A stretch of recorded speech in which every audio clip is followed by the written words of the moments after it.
Hey, good morning, teachers. Today I'm going to be showing you how to set up your Odysseyware classes so that way your kids can get some good content. You're going to want to go to this link. I will post this with the video so you can just click on it. That's our Odysseyware connected with the district.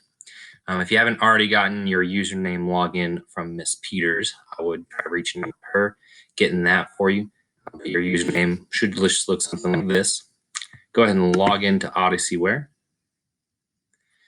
And once you're here, we don't have much use for this page, but this ClassPace up here at the top, this is where we're going to set up our classes and get all the content that we want. So go ahead and click here. And this is going to launch ClassPace. If you haven't done so already, I might either move this page or the Odysseyware login page onto your bar here. So it's always easy to get to. You can see I've already created one of my classes. I'm going to do each class separately. The way that you do that is up here. You've got the add class button. So you just go ahead and click on that.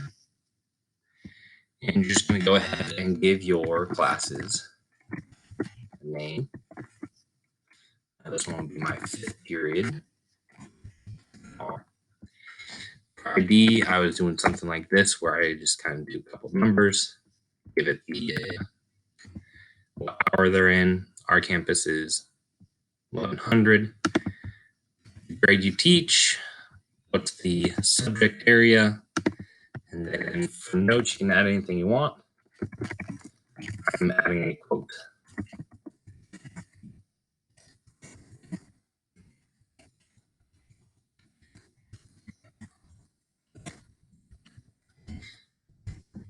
Inspiration for the kids. Okay, you can click next here, or yeah, you want to click next, that way it saves that page. Okay, I'm not going to go through this entire screen here, but what I might suggest is you separate your page like I have it here, where you've got your ClassPace on one side, Tyler on the other, and open up the attendance for that hour, because this has every student in the building.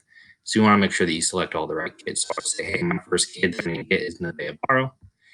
It goes first name, last name. So I'm looking for Borrow, Borrow, Borrow. Here's the BOs. I'm looking for B-A-R, Nevaeh, selector. You can go through and select them all and then hit enroll, or you just add them all one at a time. You'll notice that your students go down here. You just want to double check that you get all the right students.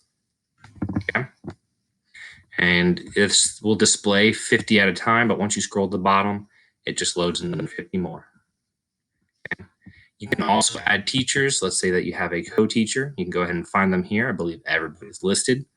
Or if you want to add a certain admin onto this classroom, you can do that as well. I'm going to go ahead and move on from this page so you don't have to see all that. All right, your time frame, we want the year-long one. We're in that. I know we're not going to be doing this for a whole year, but that's the one we want. And then finally, you got your settings. Now, you can change this around however you want. The attempts, as they do lessons, this will give them how many attempts that you want them to have. You can either set it to 2 or 10. The threshold, this means that they have to get at least this score before they can move on. I like mine being set at 70. That's a passing grade. And I know some kids are going to try until they get up here at the year 100. You can also adjust this if you want. I would just leave it the same just because that's how our district keeps it. And then you can choose whether to display their percentage or letter grade if you want. I just went ahead and left those on. Once you hit save, you'll now have this notification pop up saying that it's saved, and you can just go ahead and exit out. And you should see, here's the class that we just made. I'll be able to go back in and manage the attendance. So maybe you forgot somebody or somebody gets added in. You can always change who's part of that class.